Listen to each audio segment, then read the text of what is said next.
Yaqin klientimiz borlar. Yaqinda jentarani qilib berdim. Telefon qilib, "Aka, mana bu akkumulyator o'tirib qoldi, kelib bitib qo'yasiz" deb aytibdilar. Alo, keldim.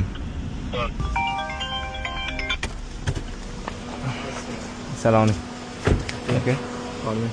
Salom. Charchasiz? Ishlar yaxshimi? Rahmat, salomatmisiz? Yotdi. Jentarada qilmoqchi bo'ldingizmi? Ha. Aytmoqchisiz, o'zimda.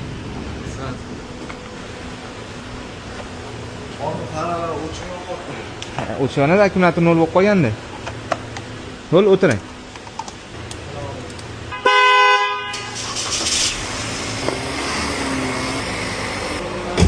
Mabodo yana shunaqa bo'lsa, aytsangiz akkumulyator taqib ketaman. O'sha zavat qilsangiz bo'larganda. Yo'q, bo'l. Aka. Xudoning sog' bo'lsin. Bu xizmatli bo'lsa aloqadaman. Shu ikkinchi marta video olim, jentram qo'y, keyin buni qo'yaman. Joningiz sog' bo'lsin. Salomat bo'ling. Bu xizmat bo'lsa aloqadaman. Jentra yaxshimi o'zi? Zo'r. Aka charchamang, salomat bo'ling. Aloqadaman, xo'p bo'ladi. Inshaalloh ishlarni cho'tki qilib bitirib berdik. Soat ham mana 8:30 bo'ldi. Yo'l vapshin probka yotdi. Shunaqa xizmatli kerak bo'lsa, bemalol o'zingiz murojaat qilasiz. Iloji boricha tezroq borib ishlarni bitirib berishga harakat qilamiz.